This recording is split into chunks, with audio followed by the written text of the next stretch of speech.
Salve a tutti, benvenuti a Soundtrack City. Oggi c'è una diretta. Sapete bene che ogni tanto noi facciamo anche delle dirette per parlare su dei temi particolari.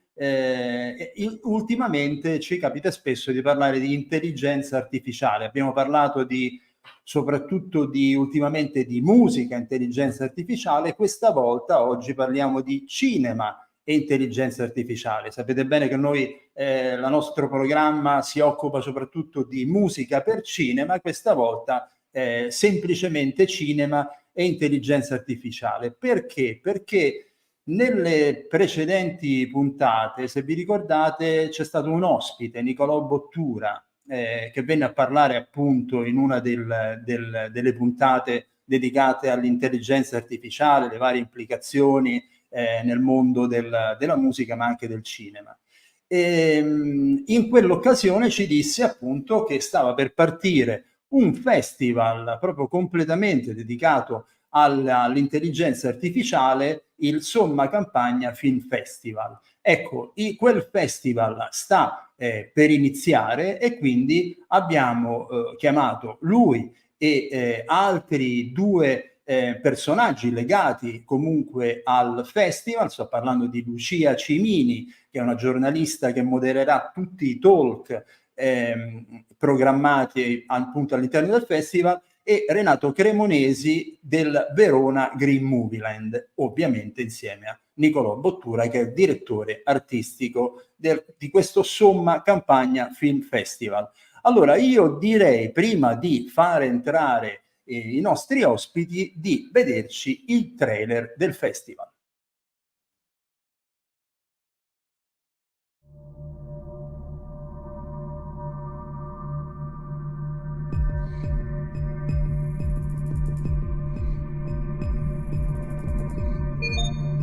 Ciao Vincenzo, adesso dille. Lo trovo un pensiero molto interessante. Resti in attesa, il suo sistema operativo si sta avviando. Ciao, eccomi. Ciao. Ciao. La sfida è mostrarti che è un robot e vedere se la percepisci lo stesso come essere cosciente. Salve. Ciao. Non ho mai conosciuto qualcuno di nuovo. E tu? Nessuno come te.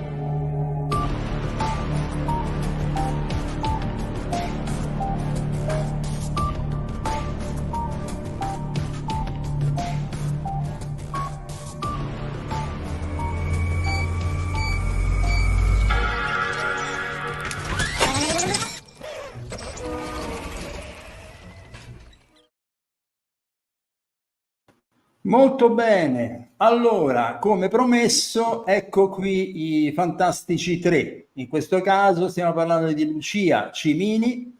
Ciao Lucia, benvenuta. Ciao a tutti, grazie. Renato Cremonesi. Ciao Renato. Ciao, buonasera a tutti e benvenuti. E infine Nicolò Bottura, appunto direttore artistico del Somma Campagna Film Festival. Ciao Nicola, bentornato nel tuo caso. Ciao a tutti, buonasera, ciao.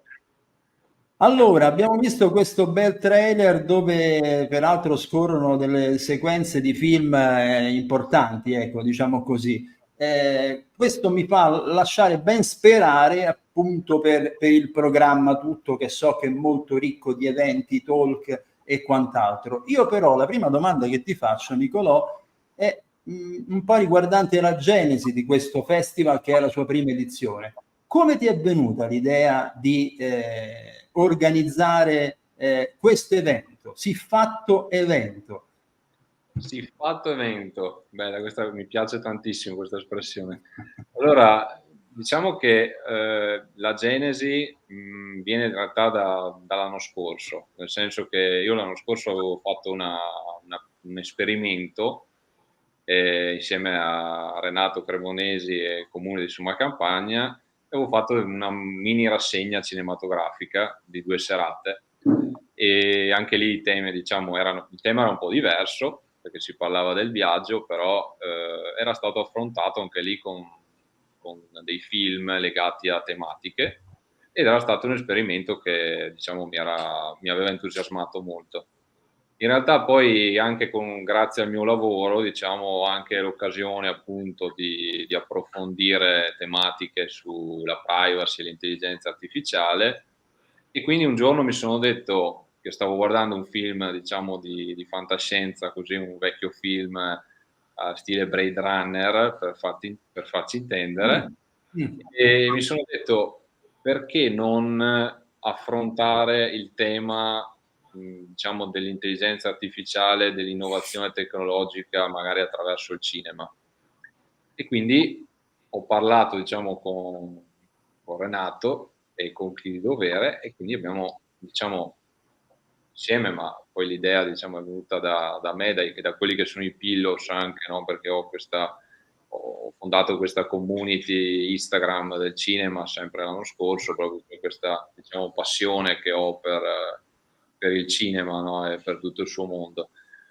Quindi ecco, parliamo di tematiche importanti, però lo facciamo attraverso il cinema, lo facciamo attraverso dei talk e con personaggi, diciamo, anche di un certo livello, e conciliamo quelle che sono le tematiche che oggigiorno sono più, diciamo, attuali, di cui tutti parlano, ma cerchiamo di affrontarle con un taglio diverso, un po' più, diciamo, da intrattenimento, comunque, diciamo, attraverso i film. I film parlano da soli, nel senso che, no, la settima arte alla fine è quella che arriva più emotivamente al cuore delle persone, anche a quella che poi è il pensiero, ecco. Quindi questa è, diciamo, la genesi del Film Festival di Summa Campagna.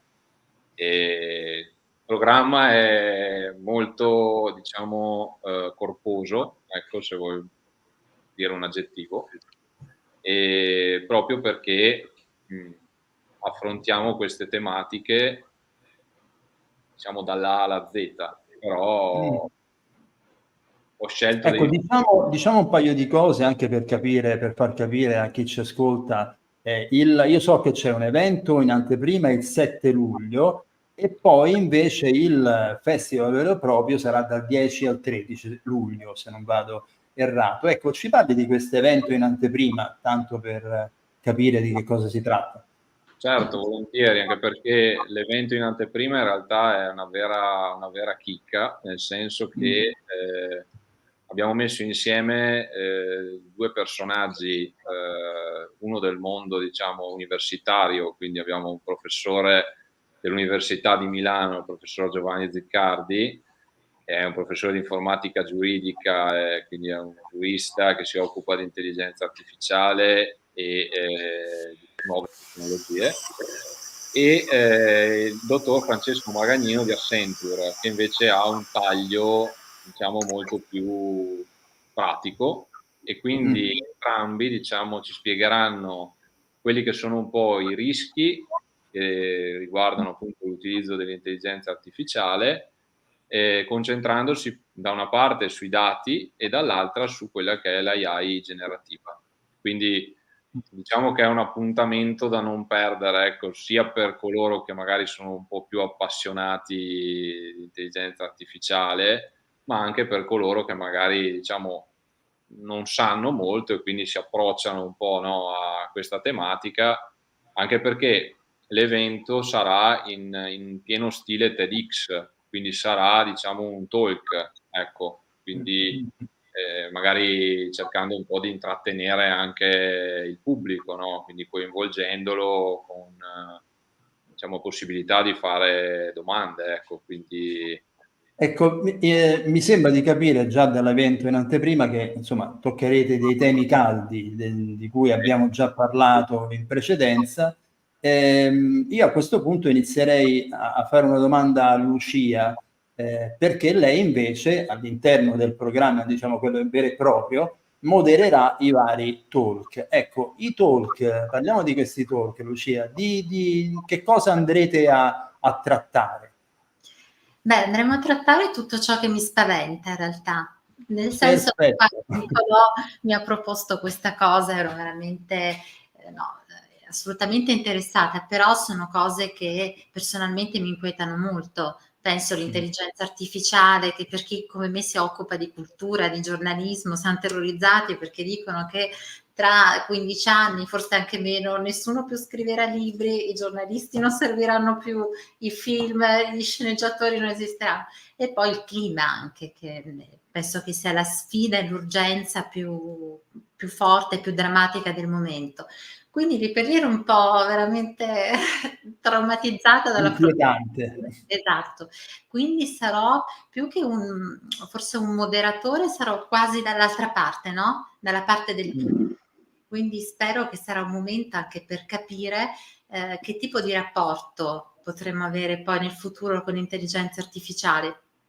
Perché ad esempio l'altra sera ero con un architetto che si occupa appunto di biofilia e mi spiegava, no, che nel futuro utilizzeranno l'intelligenza artificiale per misurare i parametri vitali in modo da poterli poi utilizzare nell'architettura per creare un'architettura più soddisfacente per l'uomo. E mi diceva tranquilla perché poi alla fine la natura è insostituibile. E quindi spero che nei talk noi parleremo appunto di intelligenza artificiale, ci saranno tanti nomi, io spero di non dimenticare nessuno, ma il dottor Fabio Schiera, Eleonora Enrico, avremo anche l'influencer Mattia Ferrari che si occupa di cinema, che presenterà il suo libro. Quindi sarà un momento appunto di discussione e spero che questi professionisti riescano a tranquillizzarmi in un certo senso sul futuro e sul ruolo che l'intelligenza artificiale avrà non solo nel cinema, proprio nel rapporto con l'uomo, con l'essere umano.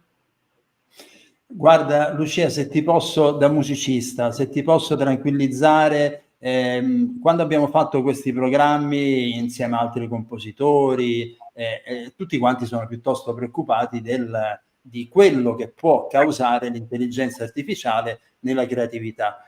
Dopodiché lo dico a Nicolò, una volta finito il programma io sono andato a entrare proprio nel vivo, cioè nei vari software, nelle varie app che ci sono, e mi sono reso conto che in realtà se non c'è l'intervento forte dell'uomo dal punto di vista creativo, l'intelligenza artificiale fa dei risultati modesti, diciamo così.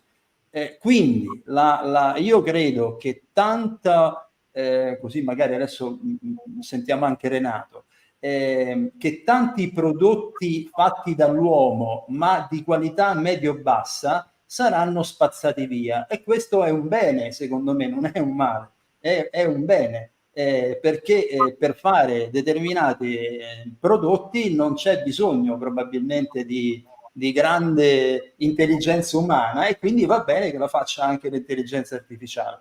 Quindi io sono da quel punto di vista, dopo aver constatato sul campo il livello, almeno dal punto di vista musicale, vi dico che non credo che sostituirà mai la creatività di un artista. Ecco, allora vado a parlarne appunto con Renato. Renato, tu sei la mente, diciamo così, del Verona Green Movie Land, da sempre focalizzato sulla sostenibilità a tutti i livelli, soprattutto green, ma in questo caso si sta parlando invece di intelligenza artificiale. Ecco, la domanda che ti faccio è: quanto o come potrebbe essere sostenibile l'intelligenza artificiale?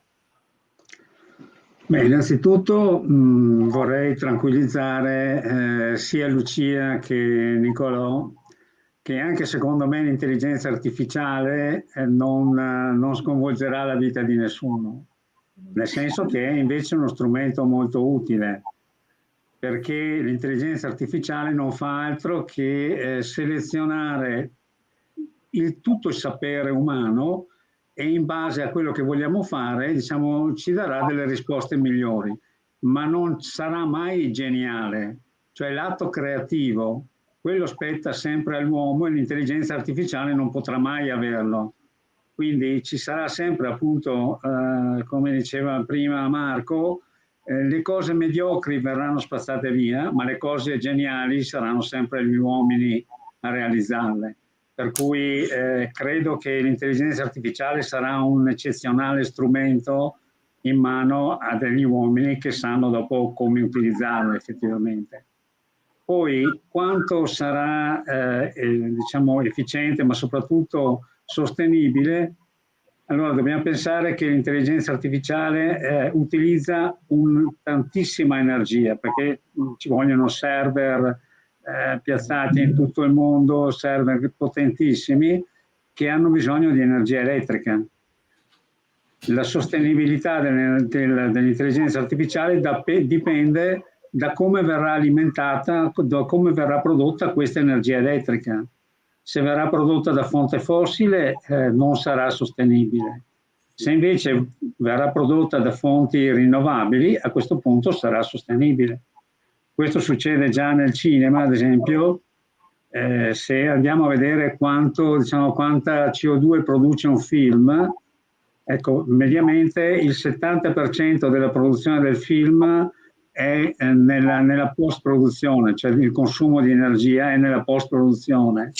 Quindi se nella post-produzione utilizziamo energia elettrica dal gasolio, dal petrolio, allora produrremo tanta CO2. Se invece utilizzeremo energia da fonti rinnovabili, produrrà zero. E quindi il film diventa sostenibile, diciamo. E lo stesso è l'intelligenza artificiale, quindi non è tanto l'intelligenza in sé stessa, ma l'energia che viene consumata, come verrà prodotta questa energia. E quindi dovremmo diciamo, sollecitare i fornitori a produrre energia da fonti rinnovabili. Ecco, questo... È facilmente Renato, questa, diciamo così, filiera, chiamiamola così, è facilmente verificabile? Cioè si può verificare la corretta impostazione da questo punto di vista? Beh, sì, ci sono, diciamo, fornitori di energia che forniscono già energia da fonti rinnovabili. In Italia la maggior parte di energia da fonti rinnovabili proviene dall'idroelettrico. Quindi i produttori certificano la quantità di energia prodotta in maniera, diciamo, rinnovabile e sostenibile. E quindi basta comprare questo tipo di energia. Quindi quando facciamo un contratto di fornitura elettrica, facciamo un contratto che sia da fonti rinnovabili e vengono anche certificate queste produzioni e quindi questi consumi. Per cui ecco, questo è il discriminante, insomma, discriminante. Io invece tornerei a questo punto su Nicolò e Nicolò gli chiederei sostenibilità, no? Si parla di sostenibilità, però ci sono anche delle implicazioni che hanno a che fare ad esempio con il lavoro, no? Io prima in qualche modo scherzando, ma non troppo, dicevo probabilmente delle produzioni medio-basse verranno in qualche modo sostituite, ma mi rendo conto perfettamente che tutto ciò vorrà dire togliere dei posti di lavoro e via dicendo. Ecco, io quello che ti chiedo da questo punto di vista, ecco, anche dal tuo particolare punto di vista di chi per mettere su questo festival, probabilmente delle domande te le sarei fatte anche tu. Ecco, che tipo di risposta, anche perché sei un avvocato, che tipo di risposta ti sei dato, se ti sei dato una risposta? Ma allora diciamo che magari una risposta proprio esatta, diciamo non c'è, nel senso che io parlo lato la mia esperienza anche dal punto di vista lavorativo. L'intelligenza artificiale, come hai appena detto tu, ha dei rischi, nel senso che uno di questi rischi è, diciamo, la diminuzione, magari nel futuro, man mano che si va avanti nel tempo, la diminuzione di posti di lavoro, no? Perché magari certe attività può fare benissimo l'intelligenza artificiale, no? Però magari certe attività. Io faccio l'esempio per quanto riguarda l'ambito in cui lavoro, stiamo testando anche noi un tipo di intelligenza artificiale, per esempio, che ci dà una mano a classificare i documenti legali di tutte le pratiche legali, individuandoli in ordine per parole chiave. E pensavo durante un'udienza, pensavo, invece addirittura, no. Ci stiamo arrivando, e addirittura a, diciamo, andare a estrapolare da questi documenti degli estratti per poi magari scriverne parere giuridico, per esempio, no? Quindi stanno facendo dei passi enormi avanti, no, in questo senso, però chiaramente, no, uno potrebbe dire, beh, ma allora anche il lavoro dell'avvocato l'indomani, no, piuttosto che del giurista, potrebbe essere sostituito da qualcuno che, diciamo, è un artificiale, cioè nel senso che lo abbiamo creato noi, no, però allo stesso tempo con milioni di dati che gli sono stati inseriti, perché poi alla fine si parla di quello, cioè si parla di dati e di algoritmi principalmente, il tutto ruota attorno a questo. E io ho fatto solamente un esempio per quanto riguarda quello che è il mio punto di vista, no? Poi chiaramente, come dicevamo anche l'altra volta, nella puntata in cui avevo partecipato, gli impatti sono molti, no? Quindi gli impatti ci sono dal punto di vista di quelli che sono i diritti dell'uomo, quindi come mi piace l'intervento che ha fatto Papa Francesco, per esempio l'ultimo G7, no? Lui ha parlato del rischio enorme di discriminazione, diseguaglianza, no? Che l'intelligenza artificiale può creare, no? Se pensiamo per esempio al riconoscimento facciale, quindi le telecamere, diciamo, con sistemi di intelligenza artificiale negli aeroporti piuttosto che nei luoghi pubblici, no? Ecco, quale fonte è migliore per le discriminazioni? Cioè, nel senso, questa è un po' una provocazione, ma per chi ne sa e ha studiato un po' anche le recenti normative, no? Stiamo parlando di un rischio in realtà enorme di acquisire dati di persone che non ti hanno dato il consenso, per esempio, no? Cioè, ecco, l'intelligenza artificiale fa delle cose, no?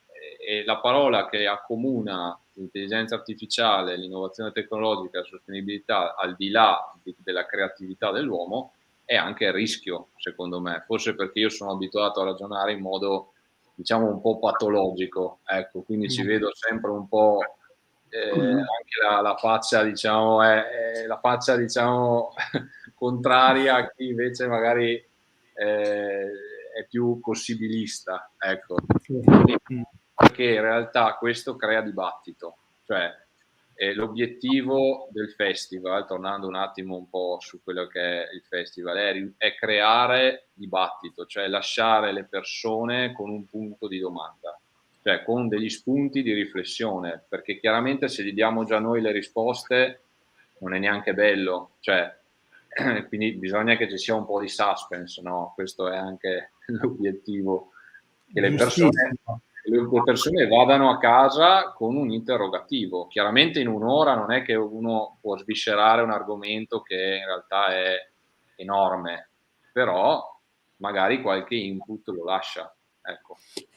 Ma sicuramente poi hai ragione tu, porsi delle domande e non magari gli addetti ai lavori, ma proprio il pubblico, genera poi un'attenzione nei riguardi della materia. Io voglio dire che nelle precedenti appunto puntate quello che mi sconvolse più di tutti non è sicuramente l'intelligenza artificiale né con la cultura né nell'ambito dell'arte né nell'ambito dell'informazione, ma nell'ambito della guerra, in quanto lì il mix può essere veramente devastante. Sostituire il soldato, l'essere umano, peraltro con la robotica applicata all'intelligenza artificiale, io lì ho visto cose veramente che mi fanno accapponare la pelle.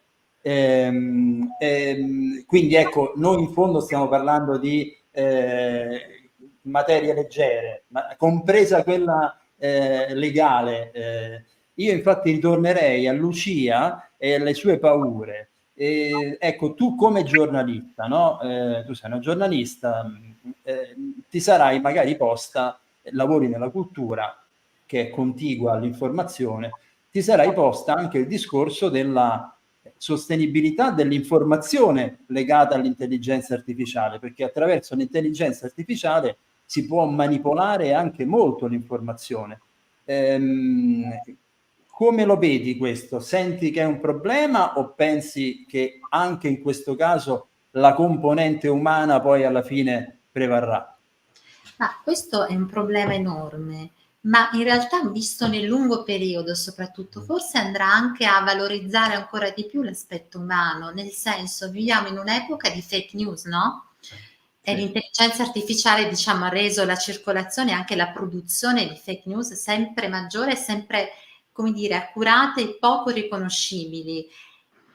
Secondo me in questo senso invece poi l'informazione corretta, forse in qualche modo anche istituzionale, avrà un ruolo insomma di chiarificatore in un mondo in cui ci arrivano 10.000 messaggi incerti, forse il ruolo umano, quindi del giornalista in questo senso, ma quindi parliamo del ruolo umano in generale, acquisirà più valore. Perlomeno è la mia speranza, ma ne sono abbastanza convinta. In un mondo in cui tutti i prodotti saranno frutto magari di un qualcosa appunto di artificiale, il dato umano insomma acquisirà forse più valore di adesso. Forse anche l'autorevolezza dell'informazione, forse magari esisterà, magari si riuscirà finalmente ad attingere a fonti più autorevoli rispetto ad esempio quelle che girano nel web, che spesso sono incontrollate. Mi viene ad esempio da pensare. Si parla molto di crisi del giornalismo, ma in realtà potrebbe essere anche un'opportunità di un ritorno ad un certo tipo di giornalismo. Parlavo prima appunto di giornalismo istituzionale, esatto, un giornalismo appunto di cui ci si possa fidare e cui si affidi un po' come dire, la salvaguardia dell'informazione. Una cosa che forse si ricorderà Nicolò, l'altra volta dissi, è che non è vero che la bellezza ci salverà, ma la bruttezza ci salverà, cioè nel senso tutto ciò che è di profilo basso probabilmente con l'intelligenza artificiale sarà ancora più, come posso dire, scoperto in qualche modo. E ha ragione Lucia, probabilmente a quel punto ritornerà il giornalismo d'autore, la musica d'autore, il cinema d'autore, perché andremo a riconoscere proprio probabilmente la componente umana. Io chiedo a Renato, esco un po' fuori dal discorso, ma voglio parlare un po' del Verona Green Movieland, che mi sembra una realtà che più cresce e prolifica. Ecco, adesso quanti festival raccoglie il Verona Green Movieland in questo momento? Beh, in questo momento raccoglie 10 festival, di cui appunto 2 sono nuovi, come questo di Somma Campagna, e poi un altro invece sul cinema d'impresa, che sarà a settembre.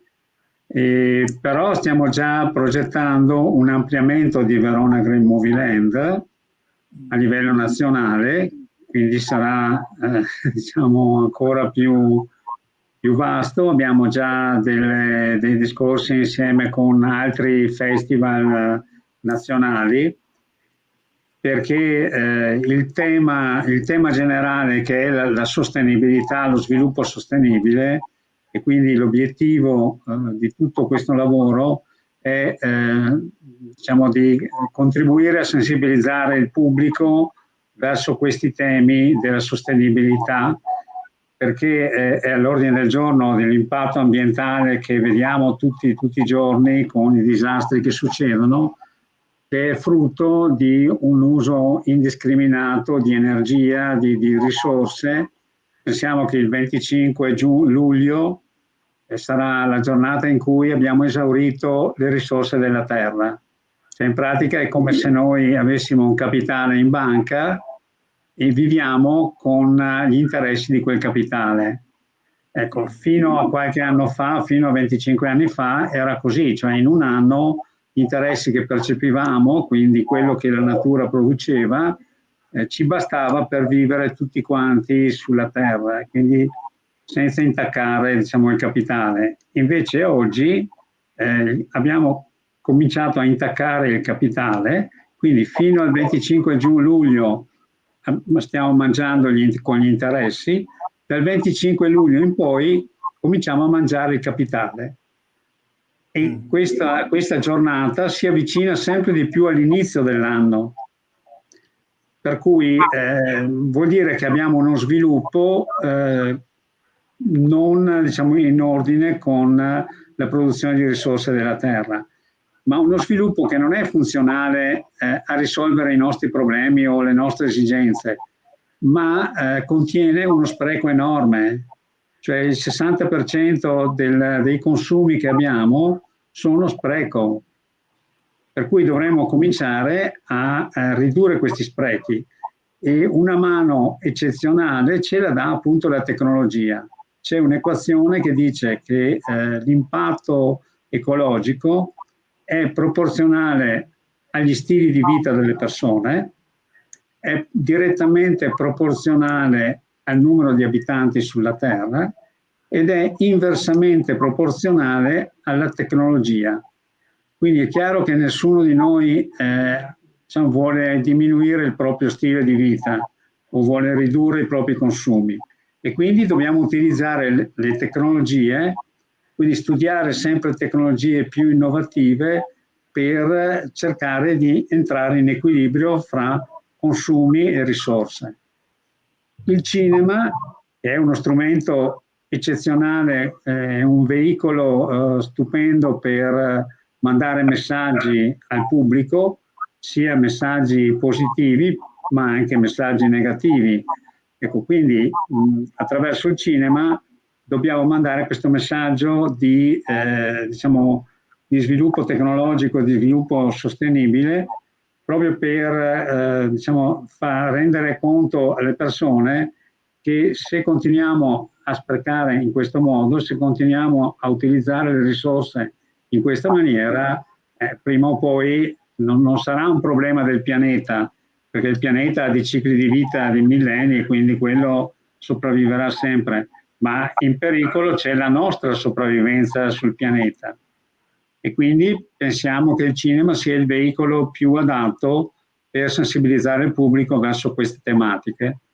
E quindi insieme, cioè visto l'esperienza che abbiamo fatto a Verona, vogliamo allargarla per fare in maniera che il cinema rientri effettivamente nelle case e nelle teste di tutti, insomma, per portare questi nuovi messaggi di sostenibilità, di sviluppo sostenibile, che poi vuol dire anche vivere meglio, insomma, vivere meglio tutti quanti.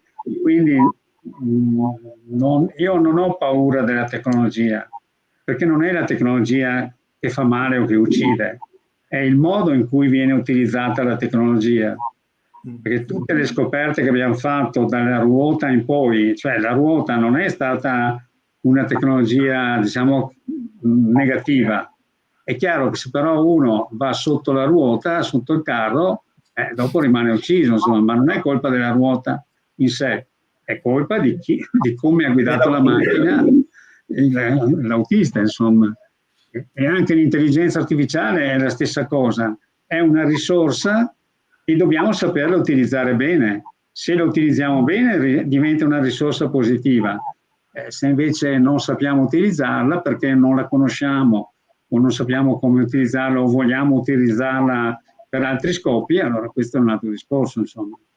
Ma la tecnologia è quella che ci porterà fuori da questa crisi di impatto ambientale enorme. Io mi auguro che il Verona Green Movie Land si affermi un po' in tutta Italia con gemellaggi, con collaborazioni varie. Quello che dicevi, Renato, a proposito del cinema come veicolo di informazione è talmente importante che proprio oggi mi veniva in mente un film, Siccità, di Virzì, dove si parlava appunto della crisi idrica e se ne parlava come fosse un qualche cosa di evento fantascientifico. Invece no, vi dico che in Italia centrale per la prima volta da non so quanto, anzi credo non sia mai accaduto, l'acqua in alcune regioni sarà razionata. Questo non era mai capitato prima e io non vorrei che il Lungotevere diventasse come quello del film di Paolo Virzì, ma insomma se non succede qualche cosa stiamo avviandosi a passi lunghi e ben distesi verso quel tipo di realtà lì, purtroppo. Sì, Marco, guarda che io 9 anni fa ho fatto un convegno proprio lì a Roma, dove parlavamo appunto delle risorse che si stanno esaurendo e c'era uno studio che diceva che entro il 2030 in Italia ci sarà stato l'80% di acqua in meno. In effetti ci siamo già arrivati, insomma, prima del 2030. Sì. Poi da quanto so io c'è tutta la situazione delle tubature, abbiamo un sistema pazzesco che perde acqua, appunto, è il caso di dirlo, da tutte le parti. Quindi va bene, io volevo, siccome stiamo in chiusura, io a questo punto devo fare una domanda a sorpresa a Nicolò, però se qualcuno di voi vuole intervenire lo può fare benissimo. Allora, noi siamo collegati anche con un circuito di radio, perché una pillola del nostro programma va a finire anche in questo circuito di radio, e le domande che facciamo sempre finale all'ospite, in questo caso siete 3, quindi potete rispondere 3, il primo che risponde va benissimo, è radiofonica. Mi dite una canzone che a voi vi è particolarmente a cuore e che tocca in qualche modo i temi di cui abbiamo parlato, ok? Quindi potete pensarci anche 10 secondi volendo, ma massimo quello. Allora, il ragazzo della via Gluck. Il ragazzo della via Gluck è Renato, ok. Nicolò. Ma io il meglio deve ancora venire. Il meglio deve ancora venire di Ligabue. Lucia, dai. Io direi Futura di Lucio Dalla. Brava, bravi, tutti e 3 bravi. Chi dovrà scegliere la redazione avrà dei problemi da questo punto di vista, perché avete scelto 3 pezzi iconici, come si suol dire. Allora, io ringrazio Nicolò Bottura, direttore artistico del Somma Campagna Film Festival. Ricordiamo ancora le date del Nicolò. Certo, allora il 7 luglio, anteprima del Somma Campagna Film Festival, dalle 11 alle 12:30, e dal 10 al 13 luglio, dalle 18 alle 23 a Villa Venier. Domanda, non l'ho fatta prima, la faccio al volo adesso. Sono previsti degli eventi in streaming per caso? Sono previste delle dirette in streaming, sì, okay. Confermo. Bene, che immagino possono essere viste sul canale Facebook okay. Sulla pagina Facebook e Instagram del Somma Campagna Film Festival. Benissimo, io allora ringrazio anche Lucia Cimini, buon lavoro, buona moderazione, mi raccomando, talk di mezz'ora, non le fate come quelle che abbiamo fatto con Nicolò di 1 ora e mezza, mi auguro tutto il meglio possibile di queste iniziative che Renato Cremonesi sta portando, speriamo anche al di fuori del Veneto, in tutta Italia, a proposito della sostenibilità. Ringrazio ancora tutti quanti e buona fortuna a questa prima edizione. Grazie. Grazie. Ciao a tutti. Ciao a tutti. Ciao. Arrivederci.